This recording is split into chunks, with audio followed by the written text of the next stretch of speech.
So let's meet today's specialist. He's a former Arizona congressman, a former talk radio show host, and a current host on Newsmax TV, and he specializes, well, in everything broadcasting. J.D. Hayworth is here. She is the author of a book called Government Gone Wild, a contributor at The Hill, and an analyst for Capitalism.com, and she specializes in being an obsessed Ron Paul groupie. Kristin Tate is here. Love it, Kristin. All right, we'll start tonight with President Trump and his time in office so far, and how we as a show think he's doing. We decided to break things down into 3 big issues since he's taken office, and we'll even give him a grade. Sound okay? All right, let's go.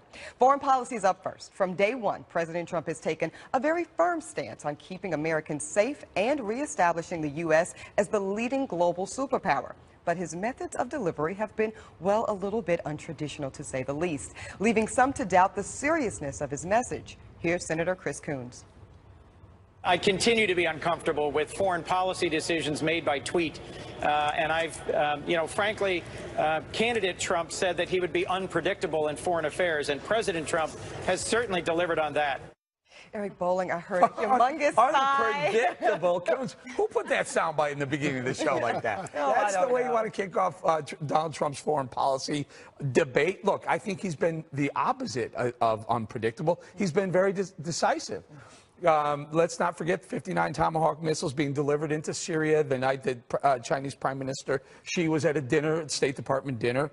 And let's not forget when Kim Jong-un started playing games, started testing rockets, started testing nukes and whatnot.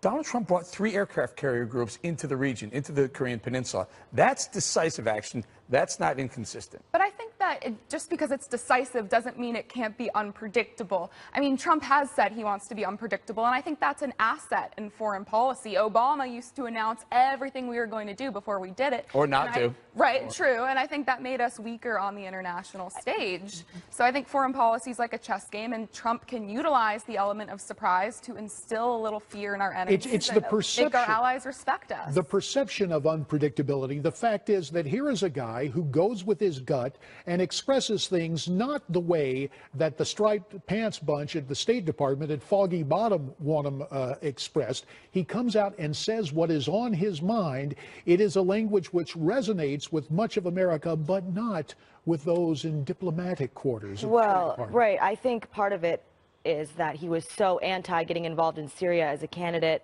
and now as the president, a little bit less so.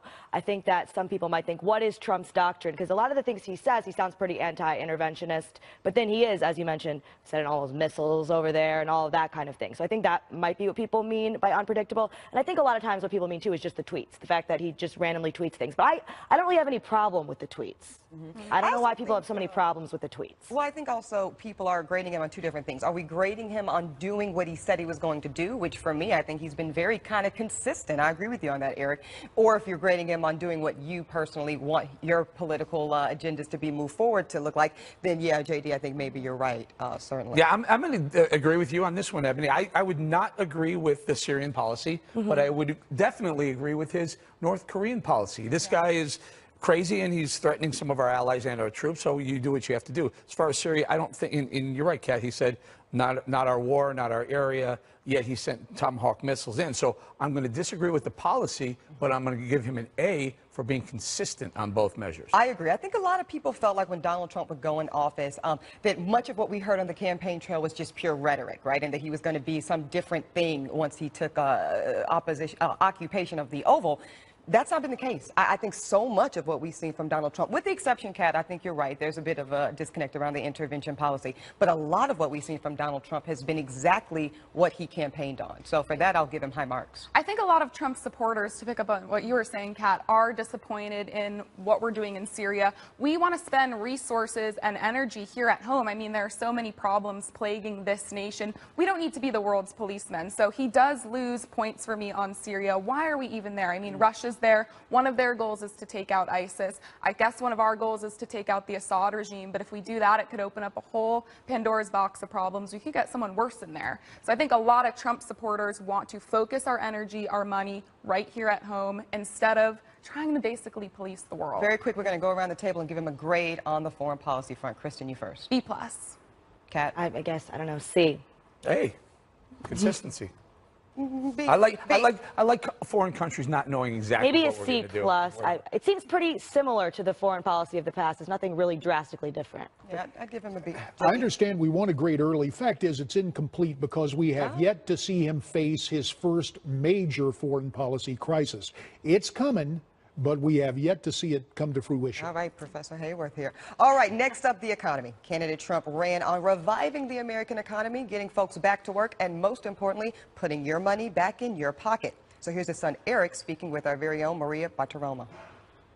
Look at the markets. No one wants to talk about it. The Dow, the S&P 500, the Russell 2000. I mean, every single one of them is at record highs. I mean, just go open up your 401k. That's all you need to do. Go open up your 401k. You're 20% up or 15% up. Right. I mean, this is real money in the pockets of Americans, and that's what he came in to do. Yeah, look, I'm always happy when people are at work, certainly, Kristin, and whether it's Obama or President Trump that gets the credit, for me, it doesn't matter. I just want us to all be happy that that number is coming down. Yeah, no, it's definitely a good sign. I think the most effective report card a president can get is the stock market. The stock market is giving him an A+, but we have to keep in mind that the stock market doesn't necessarily reflect what's going on in the economy right now, but where people think the economy is going. So clearly people expect great things under Trump, but I mean, if we don't get health care reform passed, if we don't get tax reform passed, we may see a correction here in the market, and the Congress hasn't been much help. Democrats have been obstructionists, and the Republicans are pretty much like herding cats. But it is always a challenge.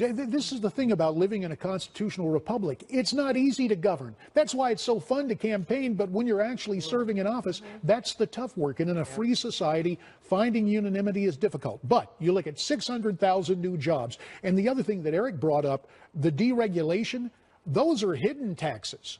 All you need to remember, I can tell you this as a former member of the Ways and Means Committee where we cut taxes.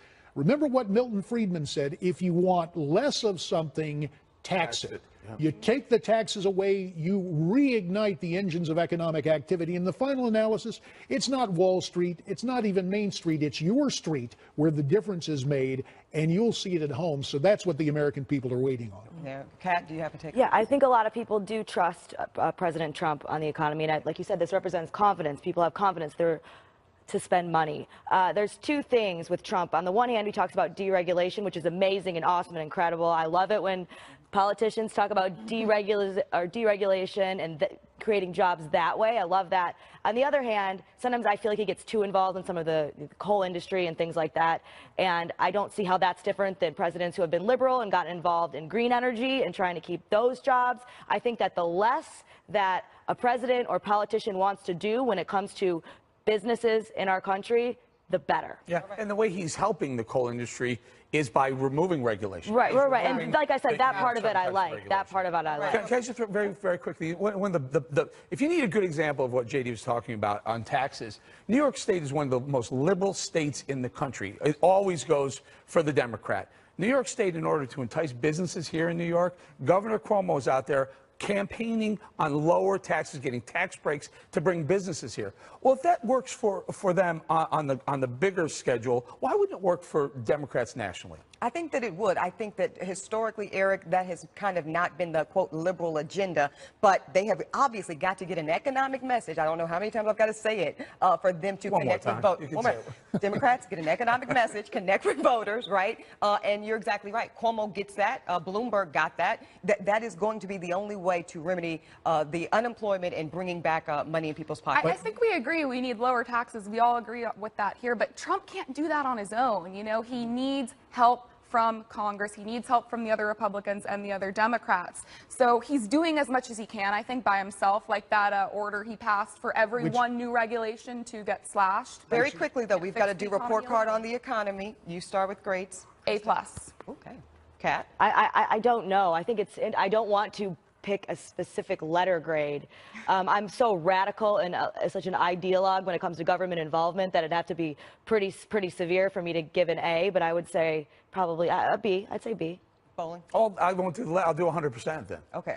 Because I'm trying to find one economic indicator that's going down under President Trump. I can't find one yet. I really don't think I see any either. I do think there's still some projecting going on. So for that, I'll give him an A-. No, it's A++, happy face, the check, and 3+ marks, you know, if you're doing elementary grades. It is a very good start with the economy. And it's right, partially perception and attitude, but also a business guy in charge. Bottom line is this: my colleagues in the Congress, my former colleagues, enjoy this July 4th break. You need to stay through August to get these things done, to realize the tax reform and tax relief. Good luck. Right, it's a powerful mandate here. Now, last but certainly not least, the issue of immigration and refugees. You remember the Build the Wall chants from then-candidate Trump's rallies. Well, immigration has been at the forefront of his agenda, from issuing a travel ban to requesting funds to start building that infamous wall he's talked so much about. But all part of his Buy American and Hire American plan. But he says it's less about keeping people out than keeping Americans safe. Take a listen. The media, these people, like to talk about separating families. But the families they never talk about are the American families separated forever from the ones they love because we don't protect our borders and uphold the immigration laws of the United States. I promise those families the deaths of their loved ones will not have been in vain, and that we will take strong and forceful action to fulfill our sacred duty to save and protect American lives. Okay, Eric, obviously we all know about Kate Steinle and so many other Americans who have been taken from us because of the acts of not just only undocumented people here, but people that are violent, horrendous people that come into our country. So I think on that issue, most people can agree that's a good thing. So 3 things happened last weekend and into this week. The travel ban was upheld at least portions of it were upheld at the Supreme Court. That was very good. That's a win for Donald Trump. Also, he's talked about fast removal of 2 million criminal illegal aliens. That's going to go forward. That's going to make the country safer. And then this, late last week, we heard that there are actually prototypes of the wall being built. And I'm very happy about that, because that wall, or the threat of that wall, has actually brought illegal immigration down. I'm going to give him an A across the board. Eric, though, how do you feel about the $20 million price tag to those prototypes? Excuse me. For the prototypes? Mexico's going to pay. Okay, Kristin, on that note. I mean, I'm a little skeptical that he's going to get funding for the wall, but Trump has completely changed the whole dialogue when it comes to illegal immigration. He was saying things on the campaign trail that other Republicans were too cowardly to say. He addressed real concerns of Americans. I mean, under Obama, we were letting hundreds of thousands of convicted illegals just go on U.S. soil. As the guy who wrote the Enforcement First Act of 2006, this is music to my ears. This is why Donald Trump is the president of the United States. And if he starts to back away from this, there'll be real problems. But right now, A+. Welcome back to this very special edition of the Fox News Specialist, Politics, Justice, and Scandal. Our specialists today are Kristin Tate and J.D. Hayworth. We will continue now with the justice portion of the show. So this is a brand new segment of the show. It's called Celebrity Justice, a collection of some of the most high-profile celebrities and their legal woes. So now we want to break down 2 cases and get thoughts from our panel. The first case is the most popular right now, and that is Bill Cosby. After 30 hours of deliberation, the jury of that case was unable to offer a guilty verdict, and there was indeed a mistrial. Now he's facing a new legal challenge, this time in California, a lawsuit accusing him of sexually assaulting a teen at the Playboy Mansion over 40 years ago. Okay, so Eric, again, this woman is claiming that when she was only 15 years old, she was at the Playboy Mansion and was forced to perform lewd acts on Bill Cosby. But again, a 40-year-old case. Can I ask you, is there a statute of limitations on any of this? Civilly, no. So that's why she wasn't able to bring criminal charges. The only woman out of the 60-plus. So this is a money. This is a money verdict. This is a money verdict. This is not criminal at all. He's got no more criminal charges, except for, I will say that the case with Andrea Constand will be retried. The prosecutor announced. Criminally, yeah. Criminally, but civilly. Do you think that a juror is going to struggle proving this 40 years later? There are so many accusers of this guy. I mean, I think they need to keep digging. They're gonna eventually get him. Yeah, something will crack. Kristin, yeah, I mean, I think a lot of particularly women feel that with 60-plus voices saying something happened, when there's smoke, there's fire, but a 40-year-old case can be very hard to prove in a court of law. Yeah, you know, I'm not an attorney, so I don't know anything about the legal aspect of this, but just from a PR perspective, this is so sad. It's like I've lost all respect for Bill Cosby. I used to really like his character on The Cosby Show. You know, he stood for a lot of good values like the family unit and overcoming hardship. So this is horrible, but I also noticed, like, as soon as these allegations came out, he started walking with a cane, and he says he can't see well now, so I think he's still doing some acting. But our other case in celebrity justice today is the saga of O.J. Simpson. Goodness, a parole hearing will be conducted from the Carson City office of the Nevada Board of Parole Commissioners on July 20th. Now, O.J. is currently serving a 9 to 33-year sentence for assault, burglary, robbing, and kidnapping. So, Eric, remember, he was found not guilty of the tragic killings of Nicole Brown Simpson and Ron Goldman, but many people felt he was thrown the book on this case where he's trying to, like, steal back his assets or whatever, because many people felt he got away with murder. Oh, it's kind of like legal karma coming back. Yeah, I remember that. I remember the Bronco chase. I remember that whole trial. It was amazing. And when it came down to, I'm like, who didn't know when a bloody glove dries, it's going to dry tighter and smaller, and you'll never be able to get it over a rubber glove? Can I tell you? Do you remember how important that testimony was? Yeah, and Chris Darden, by the way, God bless him. I think he did the best he could. He is still not really recovered from that. That was, I think, a tragic misstep by the prosecution. It just gave the jury a reason to go with a not guilty verdict. Yeah. Kristin, I'm not sure how much of this case you remember. I know that we were a little bit younger. I saw the documentary on Netflix. Okay, well, you know, you got the gist. And you're qualified to weigh in. You got the gist. You know, not many people can say they got away with murder. He can. It's unbelievable to me that he got a second chance and he blew it. Yeah. I mean, what a dummy. But I heard if he gets out, he and Casey Anthony, this is serious, might do a reality show. Oh, no. So I kind of want him to get out just so I can watch that. No. You know. Well, my new book, The Swamp, is already off to a fantastic start thanks to you, the fans, and the View crew. Really appreciate that. And The Swamp wouldn't exist without DC's long history of scandals and politics. So as I was working on the book, I was fascinated by what I learned about Senator Ted Kennedy and his infamous car crash in 1969 with Mary Jo Kopechne. Now, JD, I'll start with you because you may remember I am of a some certain of this. age, yes. Yeah, I was well, in the sixth grade. You know what blew me away about this, doing the homework for the book, is that Ted Kennedy was with 5 of his friends, all married men, all married elected officials, with 6 very young single women at the time, partying, having a cocktail party. Kennedy leaves, peels off with Mary Jo Kopechne, drives the car into the water. The car goes underwater. He gets out because he's a good swimmer, but sits on the edge of the water for a period of time, self-admittedly sits there and decides not to go help her, but instead go back to the party, have a cocktail. Most people knew about that part. Then he does something amazing. He goes back to his hotel room, has a drink, and complains about the loud noise in his hotel. The next morning, when the coroner exhumed, they got the body out of the water, the coroner said that she was alive in that car for a period of time and could have been saved. The Swamp, it's almost like everyone in D.C. is for sale. Yeah, first of all, congrats on the book. Thank you. But yeah, this is the epitome of the swamp. There seems to be 2 levels of justice, one for, you know, the politically connected, and then one for the rest of us. And I think a more modern version of this is what we saw with Hillary Clinton. You know, she used an unsecured email server illegally, and then she had her mobile devices destroyed that were subpoenaed by Congress.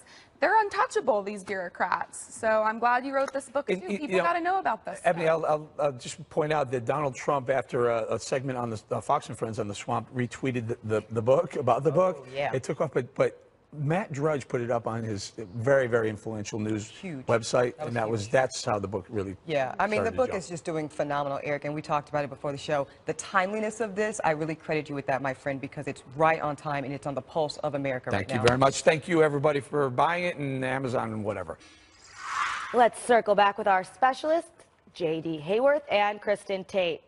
All right, Kristin, I know that you said that you were a specialist in being a Ron Paul groupie. I am too. I thought I was the only one. I just wanted. Do you have any like swagger, or swag rather, Ron Paul swag? Absolutely. Yeah, I like too. sleep in Ron Paul pajamas. That man is God to me. Everything that comes out of his mouth is gold. I do it too. I have a big oversized T-shirt with a squirrel on it that says "Get angry, vote for Dr. Paul." Yeah, it's a Ron Paul groupie thing. Yeah, absolutely. I'm glad I'm not alone. Wow, I'm on the is there outside no of that. lunchbox? Yeah. Got to have the Ron Paul lunchbox. I'm on the outside of that. I want to circle day. back with you, JD. I know that you were very disappointed that we did not get to your chosen holidays for Well, Cats on the Street. Now, technically, Cat on the Street, great segment, Cat, Thank you. by the way. But on this July 4th, a modest proposal that we really start to celebrate September 17th, Constitution Day. Technically, it's a holiday, but we don't give it the reverence we need. Catherine Drinker Bowen wrote the book in 1966, Miracle at Philadelphia. And our Constitution is a miracle that we continue to enjoy. As Dr. Franklin said, we have a republic if you can. Every day is Constitution Day for me. So. There you go. There you go. Kristin, so you love Ron Paul. What do you think of his son, Rand Paul? I like Rand too. I think he's sold out on some of the libertarian ideology, but I love him. I love that he's in the Senate. We need that. At the end of the day, I'm for anyone who's for smaller government. I want all the Republicans to come together and just work for lower regulation, lower taxes. So I'm all for Rand. Poor Rand Paul, man. Doesn't that suck to live in the shadow of your father? Oh, my God. He's doing okay. I mean, he's definitely doing U.S. all right. Senator. But Some of us have thought about going to the Senate, right, Eric? So, you know, I mean, he's doing okay. All right, thank you to our Fox News specialists today, J.D. Hayworth and Kristin Tate, and we thank you all for watching. Make sure to follow us on social media at Specialist FNC on Twitter and Facebook. Remember, 5 o'clock will never be the same. Special Report is next.